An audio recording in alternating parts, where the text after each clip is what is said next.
안녕하세요. 박영찬입니다.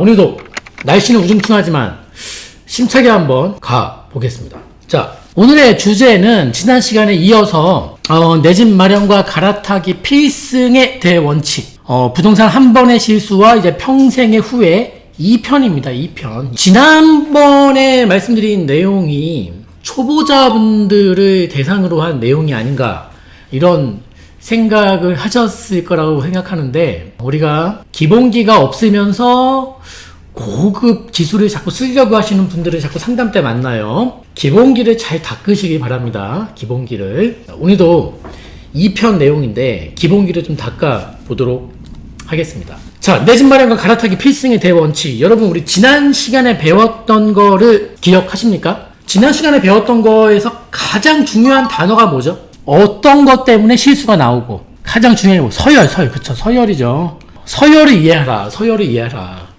그리고 서열을 우리가 이해하고 서열을 비교하는 기준과 방법에 대해서 배웠습니다. 물론 고급 난이도 기술은 아니지만 기본되는 내용들을 배웠습니다. 그 기본되는 내용들만 여러분들이 잘 숙지하셔도 좋으실 거예요. 실수를 많이 줄이실 거고, 분명히 기회를 잡을 수 있는 그런 노하우라고 생각을 합니다. 자, 오늘 볼 내용입니다. 내 집 마련과 갈아타기 필승 전략, 한 번의 실수로 평생을 후회하지 않기 위해서는 오늘 내용을 잘 좀 이해하시기 바라겠고, 너무 복잡할 경우에 이거 내 집 마련 해야 되고 막 갈아타기도 해야 되는데 막 머리가 혼란스러워서 정리가 안 되시는 분들이 너무 많으세요. 여기 상담 오늘 받으러 오신 분들도 얘기 나누면서 어떻게 막 이게 막 짬뽕이 돼서 어쩔 줄을 몰라 하시는 분들이 많으신데요. 이것도 하나의 방법이에요. 너무 복잡할 경우에는 거주와 투자를 분리하는 것도 방편이 될 수 있다. 그러니까 우리가 보통은 이런 분들이 많으시잖아요. 그러니까 저는 뭐 내 집 마련해야 되는데 이 거주와 투자를 이제 동시에 해야 된다는 말씀을 하시죠. 동시에. 거주 겸 투자죠. 다른 말로. 자, 그럼 제가 여쭤봐요. 이 거주와 투자 중에 무엇이 더 중요합니까? 라고 여쭤보면 둘 다 중요하다는 거예요. 둘 다.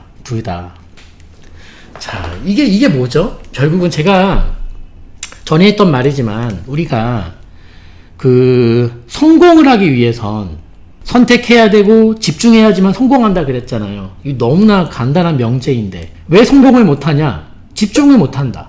왜 집중을 못하냐? 선택을 못한다.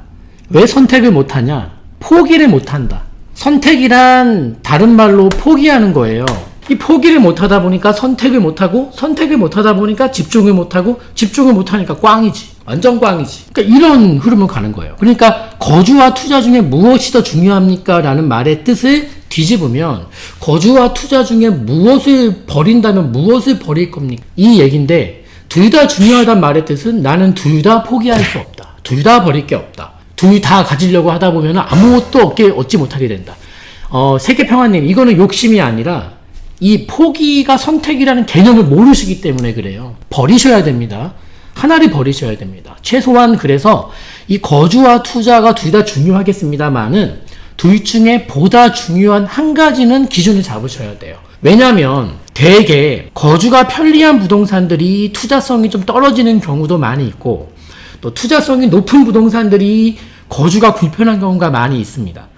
따라서 물론 예외도 있죠. 예외도 신축 아파트 같은 경우에는 거주도 편하면서 돈도 되는, 투자도 되는 그런 부동산이라면, 대개 보통의 부동산들은 거주의 편의성과 투자성은 반비례하기 마련이기 때문에 지금 이 말씀을 드리는 겁니다. 따라서 너무나 복잡할 경우에는 거주와 투자를 분리하는 것도 방편입니다. 그런데 저는 그렇게 생각해요. 이 자가, 그러니까 내가 소유하면서 재테크를 겸할 수 있는 집을 소유하고 있는 것, 그리고 내가 뭐 전세든 반전세든 임대로 가면서 투자성 있는 것, 그럼 거주가 불편하니까 뭐 투자성 있는 거를 마련하는 방안. 아무튼 간에 너무 복잡할 경우라고 제가 단서를 달았습니다. 이게 도대체 모르겠다 할 경우에는 이거를 꼭 한 번에 하려고 하지 마시고 특히 내 집 마련 처음 하시는 분들이 이거를 꼭 한 번에 하려고 그러세요. 거주와 투자를 어떻게든 한 번에 묶어서 가려고 하시는데 너무 복잡할 경우에는 한 번쯤은 거주랑 투자를 한번 분리시켜 볼까. 이게 생각해 보시면은 생각보다 덜 복잡하거든요, 그게. 그래서 너무 복잡할 경우에는 이런 부분도 염두를 해보시면은 머리가 조금 맑아질 수 있고 보다 좋은 현명한 판단하는데 분명히 도움이 됩니다. 그래서 상담 받으신 분들은 아시겠습니다만은 제가 1안과 2안으로 답을 드려요. 거주 겸 투자를 원하신다면은 요 정도가 좋겠고, 거주와 투자를 분리하신다면 거주는 알아서 구하시고, 예산이 얼마라면은 투자만 하는 부동산을 이제 말씀드리는 거죠. 1안과 2안으로 구분해서 말씀드리고, 1안을 가세요. 2안을 가세요. 이것까지 정해달라고 하시는 분이 태반인데, 그건 전문가가 정해줄 수 있는 게 아닙니다. 거주 겸 투자를 할지, 거주와 투자를 분리시킬지, 이거를 전문가가 어떻게 정해줍니까? 그거는 훈수를 두더라도 정도껏 둬야 되는 것인데, 아예 훈수가 두는 게 아니라 비키라고 하고 제가 대신 장기를 두는 거예요. 이거는 말이 안 되는 거니까 1안과 2안으로 답을 드리고 그 후에 판단은 스스로 하셔야 되는 겁니다. 거주 겸 투자를 할지 거주와 투자를 분리시킬지 이 결정은 스스로 정하셔야 되는 것입니다. 그래서 대개 원칙적으로는 이 거주의 편의성과 투자성이 반비례합니다. 물론 예외는 뭐 신축 아파트 같은 것들이 있습니다. 다만 우리가 봤을 때 재개발이 됐든 재건축이 됐든 어떤 투자성이 좋은 부동산들이 분명히 있어요. 근데 그런 재개발 재건축들은 거주까지 함께 하기에는 너무 불편하거든요. 따라서 이 거주 겸 투자를 찾다 보면은 가장 애매한 부동산에 사는 경우가 굉장히 많이 있습니다. 이게 거주가 딱히 엄청 편한 것도 아닌데, 그렇다고 뭐 투자성이 엄청 좋은 것도 아닌데, 딱 이런 거를 보게 돼 있어요. 그러니까 파란색도 아니고 빨간색도 아닌 푸르스름한 거, 붉으스름한 거 산단 말이에요. 어쩔 수가 없는 거예요. 왜냐면 양쪽을 다 겸하다 보니까 색깔이 희석될 수밖에 없는 것이죠. 따라서 나는 좀 뚜렷한 색깔의 부동산을 추천드리는 이 성향이 있기 때문에 1안과 2안으로 드리되, 저도 투자용 부동산들이 많았을 때 과거 얘기 드리는 거예요. 제가 들어가 살 집이 없는 거죠. 그 전세금 빼줄 돈이 개수는 많이 있더라도. 그러니까 이제 그 당시에는 이제 이렇게 언젠가는 빨리 내가 거주가 편한 부동산에 사겠다라는 일념하에 열심히 재테크했던 기억이 납니다. 저는 툭하면은 남산 꼭대기에 올라갔었습니다. 집에서 남산 꼭대기까지 뛰어가면은 30분이 안 걸렸습니다. 한 번도 안 쉬고 꼭대기까지 올라갔었습니다. 그렇게 한번 땀 흘리고 딱 내려다 보면은 정신이 맑아지고 할 수 있다라는 생각이 생깁니다. 그 많은 집들 중에 뭐 내가 집 하나 못 가지라는 법이 있습니까? 그래서 이런 부분들 두 가지 다 찾다 보면은 이도저도 아닌 거를 고르게 되는 확률이 자꾸 올라가더라라는 것이죠. 그리고 또 이런 부분도 있어요. 요거 얘기하기 전에 이런 부분도 있어요. 머리는 거주를 해야 된다라고 생각하고 있고, 머릿속에서는 이 마음 한켠에서는 투자에 대한 욕망이 있는 사람들이 있어요. 그래서 머리와 마음이 이제 충돌하는 경우인데, 그래서 나는 그래, 이게 이성적으로 판단하자. 괜히 감성에 끌리지 말고. 그래서 나는 시립주자니까 이 머리가 말하는 대로 거주가 편한 부동산에 삽니다. 사고 났더니만 이 시간이 지나면 지날수록, 거주는 편해서 좋은데 시간이 지나면 지날수록 마음 한켠에 있는 그 투자의 작은 불씨가, 이게 어느 계기가 딱 있는데 이게 활활 타들어갈 때가 있어요. 그러면서 자기 선택에 대한 것을 엄청나게 후회하는 분들이 많이 봐요. 제가 한 10에 9은 그런 분들 같아요. 그러니까 판단 한 번 하면은 이게 뭐 우리가 주식처럼 이거 팔고 저거 살래 쉽게 할 수 있는 게 아니다 보니까 많은 생각을 하시면서 결정하시기 바랍니다. 자, 그리고 세 번째, 무리에 대한 얘기할게요. 무리는 감당할 수 있는 범위 내에서. 누구나 내 집 마련, 이 집을 마련하는 거, 또 갈아타기 할 때 좀 더 좋은 갈아타기를 하잖아요. 예를 들면 5억짜리 집에 살고 계신 분들은 7억이나 8억으로 이사 가는 게 목표이고, 또 7억이나 8억짜리 부동산 분들은 10억, 뭐 11억 이런 걸 목표로 잡아서 갈아타기를 하다 보니까 집을 사거나 갈아타기를 할 때는 거의 무리를 하게 돼요. 사람들이 무리. 그래서 이 무리에 대해서 제가 여러분들에게 드릴 수 있는 조언은 3단계예요. 3단계. 무리 3단계 원칙인데, 상담 받아보신 분들은 아시겠습니다만은 제가 어떤 식으로 상담을 해드리냐면은 그분께서 집을 살 건데 예산이 투자용으로 집을 산다라고 한번 뭐 할까요? 투자용으로 집을 산다. 재테크다. 근데 자기가 만약에 4억 정도를 마련할 수 있다.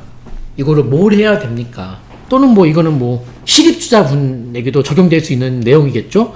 뭐 8억짜리 부동산을 사야 되는데 뭘 사야 됩니까? 뭐 투자든 거주든 뭐 똑같은 무리를 하는 건데요.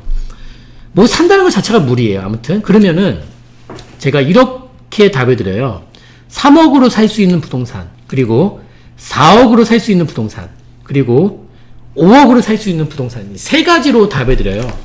이건 재테크였고, 실거주도 마찬가지입니다. 7억, 8억, 9억에서 9억 5천, 10억 이내. 요렇게 세 가지로 답을 드려요. 자, 그러면 이거 제가 왜 세 가지로 나눠서 답을 드리냐면, 제가 감당이란 말을 썼는데요. 감당할 수 있는 범위는, 이거 누가 알 수 있냐면은 본인밖에 몰라요. 이거 전문가 알 수가 없어요. 이거 오직 본인만 알 수 있어요. 내가 감당할 수 있는가 아닌가를 전문가한테 대신 맡기시는 분들이 계신데, 아까도 말했잖아요. 전문가가 훈수 두는 사람이지 그분 대신 장기나 바둑을 더 드리는 사람이 아니에요. 훈수 두는 거예요. 레슨 해드리고. 그러니까 이 금액대 재테크라면은 뭐 3단계, 내 집 마련이면은 또 3단계로 나눠서 스스로가 감당할 수 있는 범위를 잡아서 하시면 돼요. 자, 그런데 우리가 만약에 이렇게 확 스윙을 하는데, 야구 배트를 휘두르는데, 뭐 시속 100마일이 내가 세게 휘두르을 때 100마일이고, 편하게 하면 90마일. 그리고 정말 무리하면 내가 110마일 휘두를 수 있거든요? 뭐 그렇게 가정해 봅시다. 그러면은 3단계가 나오는 거예요. 내가 생각하는 그 무리가 상단이 있으면 어차피 이분이 4억을 말씀하신 분이 4억으로 재테크를 하든 8억으로 내 집 마련하겠다고 물어보신 분이 8억짜리 집을 사든 무리는 똑같은 무리인 거예요. 그럼 거기서 약간의 무리를 더할 것이냐 아니면 힘을 빼버릴 것이냐는 당사자가 정하시라고 이렇게 구분해 드리는 것입니다. 자, 그래서 이 감당할 수 있는 범위를 자꾸 전문가한테 정해달라고 하시는데 이거는 스스로 정하셔야 되는 것입니다. 이거를 못 정하시기 때문에 제가 이 3단계로 답을 드리는 겁니다. 그래서 지금 내 집 마련이나 뭐 재테크든 갈아타기를 염두하시는 분들이 계시다면은 이렇게 3단계로 나눠서 내가 감당할 수 있는 범위가 어디까지인지를 생각해 보시면서 접근하시길 바라겠습니다.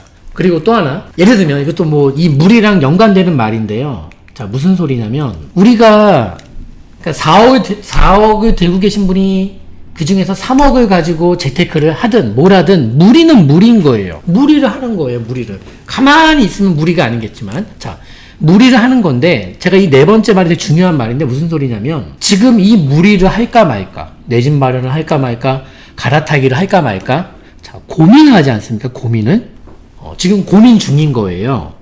언제? 현재. 지금 고민을 하고 있는 거예요. 현재 고민을 하고 있는 건데 네 번째 말은 무슨 소리냐면 이게 시간이 좀 지나지 않습니까?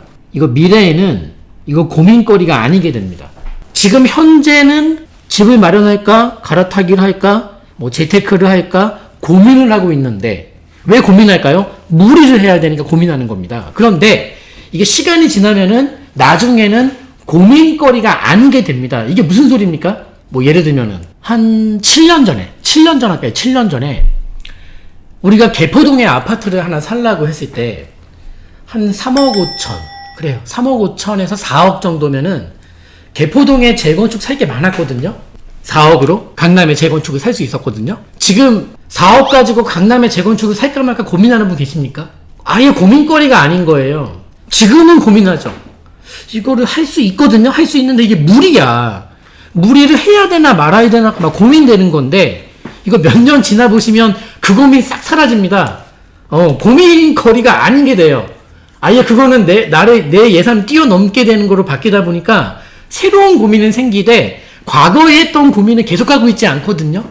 포기하게 되는 거죠. 그때는 체념하게 되는 것이죠. 그 얘기 드리는 겁니다. 그래서 대체로입니다. 대체로 무조건이 아니라 현재는 검토란 말은 무리를 할까 말까를 검토한다면은 지금은 뭐 가능하죠. 검토 자체는 가능하죠.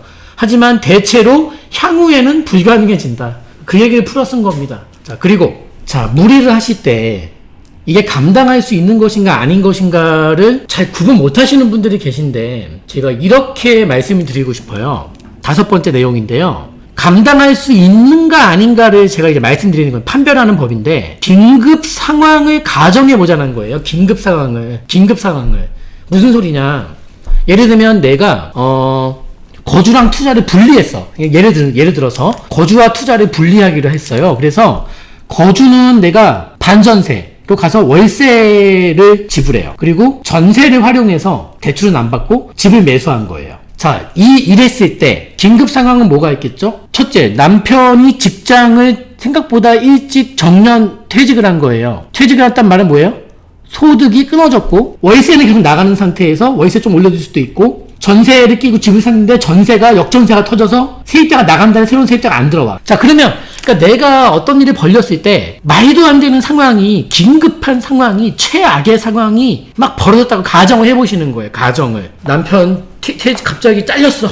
회사 잘려가지고 평생 몸 바쳐서 일했는데 회사가 내쳤어. 그래서 이제 소득 끊어졌고 월세는 내고 있고 전세 끼고 집을 샀는데 세입자가 안 구해져. 만기인데. 자, 이건 최악의 상황이네요. 그럼 어떻게 해야 되죠? 저기 뭐 양화대교 왔다 갔다 기웃거립니까? 그러면 안 되겠죠? 자, 이걸 가정해보고 어떻게 대처를 해야 되는가를 찾아보시고 상상해보시고, 전혀 답이 없다면은 이거는 감당할 수 있는 무리를 뛰어넘은 것입니다, 이제. 자, 그리고 잘 보세요. IMF든 서브프라임이든 우리가 사람들이 이 최악의 경제 상황에서 망하는 것은요, 5년, 6년 버티다 망하는 게 아니라, 짧게는 뭐 10개월, 1년 해서 1년 반. 그러니까 큰 위기는 생각보다 여러분, 이 고리, 깊대 굉장히 단기예요. 짧아요. 그러니까 그 짧은 몇 개월, 짧은 1년이라는 기간을 못 버티기 때문에 도미노처럼 와르르 다 무너지는 거예요. 그러니까 그 짧은 기간에서 내가 대처를 할 수 있는가만 생각하시면 돼요. 그래서 그걸 잘 생각하시면 됩니다. 그래서 이게 감당할 수 있는가 없는가를 전문가가 정해줄 수 있는 게 아니라는 거예요. 그 부분은 스스로 판단하셔야 되는 것입니다. 제가 이렇게 너무나 상식적인 얘기까지 왜 지금 답변을 드리냐면, 상담을 받고 가셔서 이상한 식으로 자꾸 해석하기 때문에 이렇게 기초적인 얘기까지 하나하나 말씀을 드리는 것입니다. 그래서 긴급 상황을 가정하고 대처 방안을 수립하는 것입니다.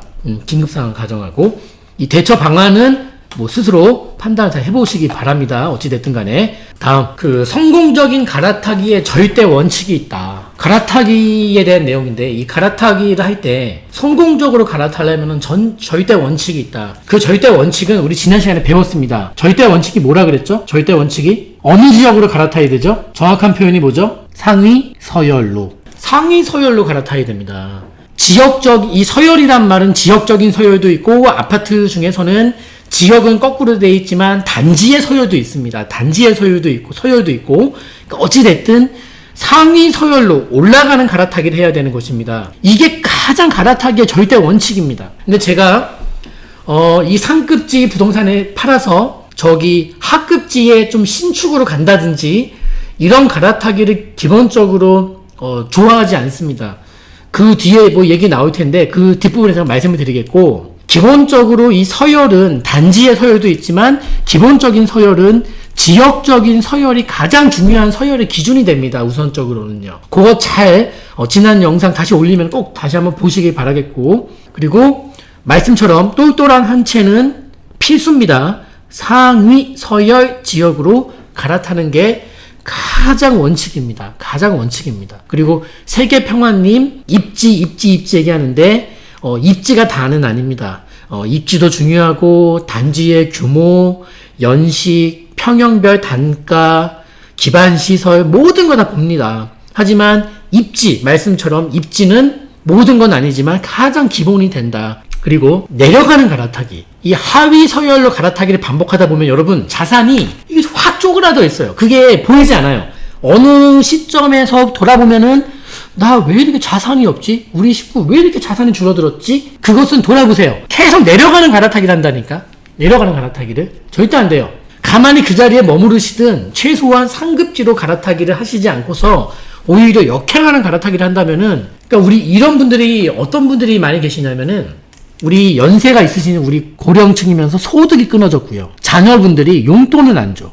저 농담이 우스란 소리가 아니라 이거 똑같은 레파토리예요. 그래서 부모님들이 멀쩡한 부동산을 팔고 이 상위 서열 부동산을 팔아서 하위 서열로 가면서 아무것도 없으니까 월세 나오는 거 하나 살려고요. 큰 재산을 확 줄여가는 거예요. 이거 하시면 안 되는데 최소한 그러면 소득이 없으면 자녀들이 용돈을 줘야 되는데 용돈을 안 줘요. 근데 더 웃긴 건 뭐냐면은 부모님들이 자녀한테 용돈을 달라는 말씀을 못해. 5월달은 가정의 달이고 어버이날도 있으니까 제가 한 말씀 한다면, 이 방송 보시는 분들 중에 우리 자녀분들 계시다면은, 이게 세상에 이랬을 때, 부모님이 이런 결정을 했을 때 제일 손해보는 분들은 자녀분들이십니다.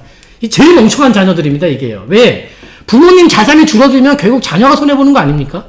우리 부모님은 괜찮아, 나중에 돌아가시면 그냥 사회에다 환원했으면 좋겠어. 그런 자녀분들 물론 계실 수도 있겠습니다만은, 그래도 웃긴 거는 되게 바래요. 또 용돈을 안 주면서. 그러면 부모님이 이 역행하는 갈아타기를 해버린단 말입니다. 그리고 제가 말해요, 상담 때 이런 말씀 드립니다. 우리 어머님 아버님들께 자녀분들에게 용돈을 달라고 타이틀을 거셔라. 그리고 용돈 많이 주는 사람한테 이 부동산 나중에 제일 많이 주겠다 얘기를 하셔라. 아니, 멀쩡한 부동산을 팔아서 왜 이상한 부동산을 갈아타가지고, 이거는 버티는 게 아니라 자산이 확확 줄어든다니까요.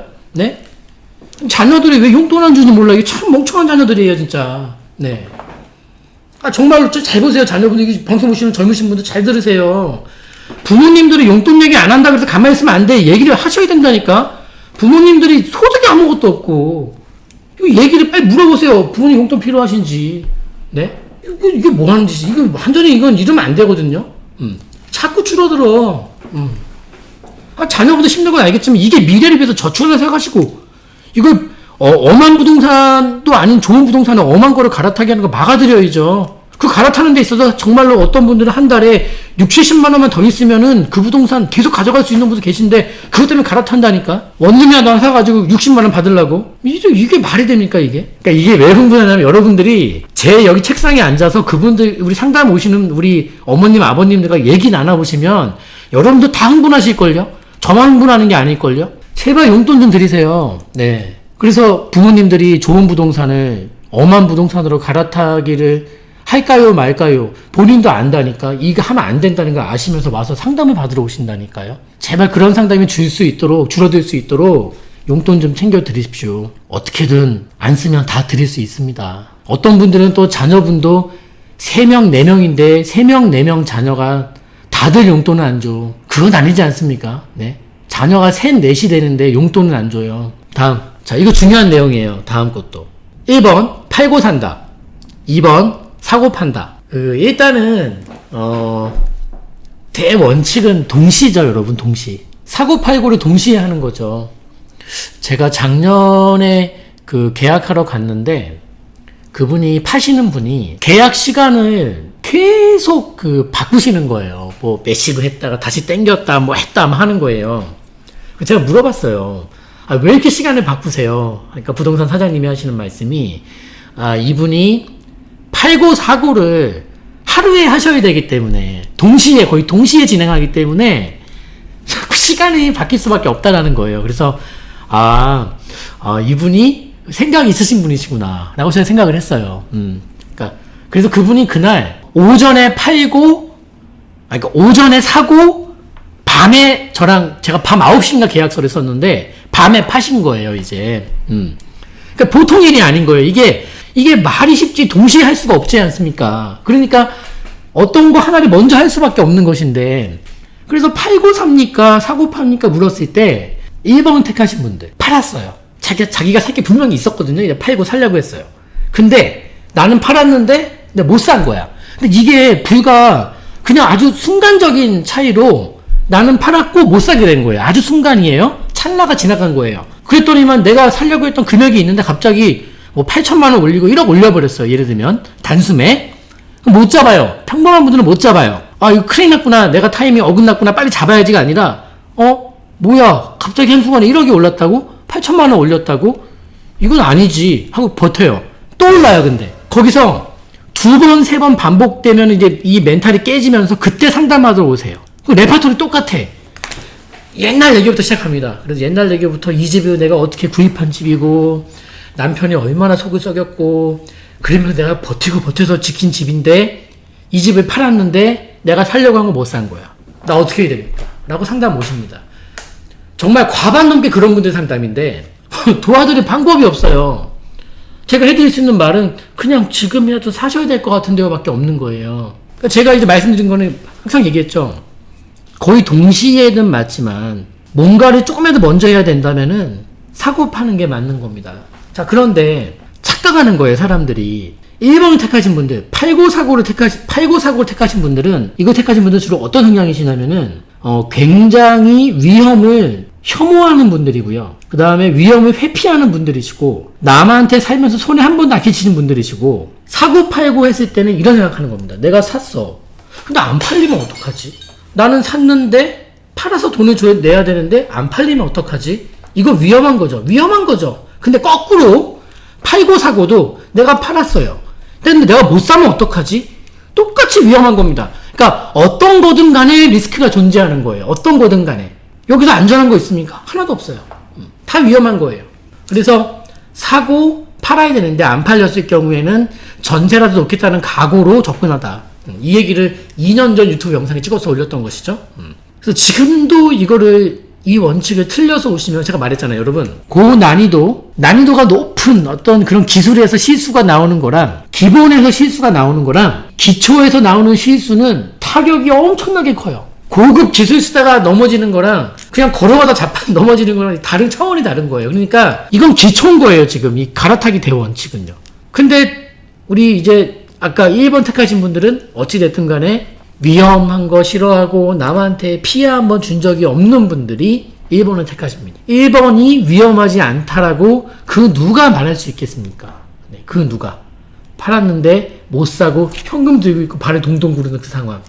그게 위험이 아니면 뭐겠습니까? 요거 잘 판단해 보시면 좋겠고요. 그리고 서열 얘기가 나와서 말인데 갈아타기 하실 때 얘기입니다. 상위 서열로 갈아타면은 항상 우리가 대가를 치르죠? 즉 뭐예요? 돈을 더 마련해야 되고 그 돈을 더 마련하는 것 자체가 무리라는 거예요, 무리. 그쵸, 무리. 그런데, 이거는 뭐, 항상 존재하는 건 아니지만, 동급 서열 지역에서, 내가 지금 갖고 있는 서열 지역에서, 값도 비슷해. 서열이 같으니까. 그런데, 서열이 변하는데, 서열이 상승할 수 있는 그런 자리들이 있어요. 과거 얘기를 해보자면은, 성수동 같은 경우. 성수동은 서열이 한 몇 계단이 뛴 자리예요. 그러니까 성수동 서열에 뛸 수밖에 없었던 건 우리 지난달에 배웠습니다만은 서울시 도시기본 계획 영상 여러분 꼭 보세요. 그거 은평 불강 분석해드린 영상. 그러니까 우리가 이 서열이 바뀔 자리들을 갑자기 점쟁이가 동쪽 가라 이런 게 아니라, 그리고 나 혼자 막 망상에 젖어가지고 어디가 뜰 것 같다 이런 망상이 아니라 서울시 계획에 다 나와 있지 않습니까? 어느 지역들을 거점으로 정해놨고 그 거점들도 등급이 있고 그 등급을 올려주는 지역들이 있고 이 계급을 올려주는 거죠. 거점도 광역 중심, 지역 중심 이 등급이 있으니까요. 그리고 아무것도 아니었던 동네인데 거점으로 잡아준 게 성수동이었고, 이렇게 서열이 올라갈 자리들 중에서 크게 돈을 들이지 않고 갈아탈 수 있을 자리도 분명히 있습니다. 여기서 제가 지역 얘기는 안 할게요. 그리고 성수동 얘기가 나와서 말인데, 수요일날, 내일 모레 이제 성수동 그 아크로 포레스트가 부적격자 3개 호수를 재분양을 하게 되죠. 그거에서 얼마나 많은 사람들이 들어올 것인가. 30평대도 있는 것 같고, 30평대나 중소형 하나 있는 것 같고, 60평대, 70평대 있는 것 같은데, 완전 로또죠. 대신에 이제, 우리 현금 부자들이 어느 정도 들어오네요. 여러분, 그거는 꼭 하란 소리가 아니라 지표를 잘 보시면 돼요. 아마 깜짝 놀라실 겁니다. 저는 안 넣어요, 참고로. 그러니까 하실 분들은 하시란 소리입니다. 자, 그 다음. 아직도 내 집 마련하면 안 돼. 갈아타기 할 필요 없어. 아니면 그냥 집을 팔아버리고 청약으로 승부를 보자. 이러신 분들이 계시거든요. 네, 안녕하세요. 네, 박병찬의 부자병법의 박병찬입니다. 책이 출간되었습니다. 이 책의 제목은 누나가 되었어요라는 제목의 책입니다. 보이는 이 사진의 친구는 제 딸입니다. 이게 어떤 책이냐면요, 우리 교회 목사님께서 아주 아픈 친구가 있는데 그 친구를 도왔으면 한다라고 말씀을 하시면서, 또 어린 친구들 중에서 특히 이 희귀 난치병 있는 친구들을 좀 도우면 좋겠다라는 그 취지가 너무 좋아서 시작하게 된 일입니다. 책은 정가는 15,000원입니다. 그리고 이 15,000원 중에서 우리 유통과 이 판매 구조상 나가는 비용이 9,000원이라고 합니다. 그러면 실제적으로 이 15,000원의 책을 팔아서 6,000원의 그런 수익을 낼 수 있는 것인데요. 그렇다면 너무 비용이 많이 들고 아픈 친구들을 많이 도울 수 없기에 총 3,000부를 찍은 이 책에서 1,000부만 인터넷 서점과 일반 서점에 유통을 시키고 2,000부는 제가 유통 마진 없이 직접 판매를 하겠다라고 해서 총 2,000권이 판매를 해야 되는 상황입니다. 책의 출판 비용은 총 1,755만 원이 들어갔고 그것은 제 개인적인 기부 형식으로 쓰겠습니다. 이 책 판매 수익 전액은 우리 난치병을 앓고 있는 우리 미성년의 어린 친구들을 돕는 데 쓸 생각입니다. 그래서 여러분들께서 도움을 주시고 또 온전히 손길을 베풀어 주신다면 정말 감사드리겠습니다. 자, 그러면 지금부터 도서 구입 방법에 대해서 말씀을 드리겠습니다. 먼저 첫 번째로 해주실 내용은요, 계좌로 지금 보이시는 이 계좌번호로 도서 금액을 보내주시면 감사하겠습니다. 자, 보시면 원래 이 책의 정가는 15,000원입니다. 다만 저희가 전문 판매업이 아니기 때문에 포장이며 배송이며 깔끔하게 보내드리기는 어려울 것 같습니다. 다만 회사 통해서 구입하시는 분들은, 저에게 직접 연락 주셔서 구입하시는 분들은 제가 직접 손수 이렇게 자필 서명을 꼭 해서 감사의 뜻을 이렇게 좀 보내드릴 수 있는 것을 해드리겠습니다. 그리고 2만 원 이상을 부탁드립니다. 택배비며 여러 가지 비용들이 많이 들어갑니다. 도서 금액을 보내주실 때는 받는 분 통장에, 즉 입금자명을 성함과 전화번호 4자리나 본인이 알 수 있는 이렇게 내용으로 좀 적으시면 좋겠습니다. 저는 박병찬 6640, 이게 제 핸드폰 뒷자리입니다. 나는 이렇게 할 줄 모르신다 하시는 어르신이 계시다면 그냥 보내주시고요. 저희 회사로 전화 한 통만 주시면 저희가 혼선이 없도록 응대를 해드리겠습니다. 이렇게 도서 금액을 보내주신 후에는 도서 주문 이 도메인을 클릭해 주셔서 배송 내역, 성함, 금액, 그리고 받으실 주소, 이걸 적어 주셔야 되는데요. 컴퓨터로 이렇게 영상을 보시면 영상 바로 하단에 도서 구입 신청 페이지라고 떠 있을 겁니다. 그 도메인을 클릭하시면 지금 보이시는 페이지가 열릴 것입니다. 그리고 원하시는 수량, 그리고 도서는 제목은 누나가 되어서요 선택을 해주시면 좋겠고요. 그 다음에 주문하시는 분의 성함, 입금하신 금액, 그리고 핸드폰 번호, 그 다음에 배송지 주소를 이렇게 적어주셔서 이렇게 제출하기를 눌러주시면 주문이 완료가 되겠습니다. 네, 지금부터 스마트폰으로 도서를 구입하시는 방법에 대해서 말씀을 드리겠습니다. 영상 우측에 보시면 조그만 화살표가 있습니다. 그 화살표를 눌러보시면 글이 나오는데요. 도서 구입 신청 페이지가 있고 도서 구입을 설명해 드리는 블로그 글이 있습니다. 우리는 이제 도서 구입 신청 페이지를 눌러 보겠습니다. 지금 보시다시피 도서 구입 신청 페이지가 뜹니다. 도서 구입 관련된 필독 사항이 적혀 있고요.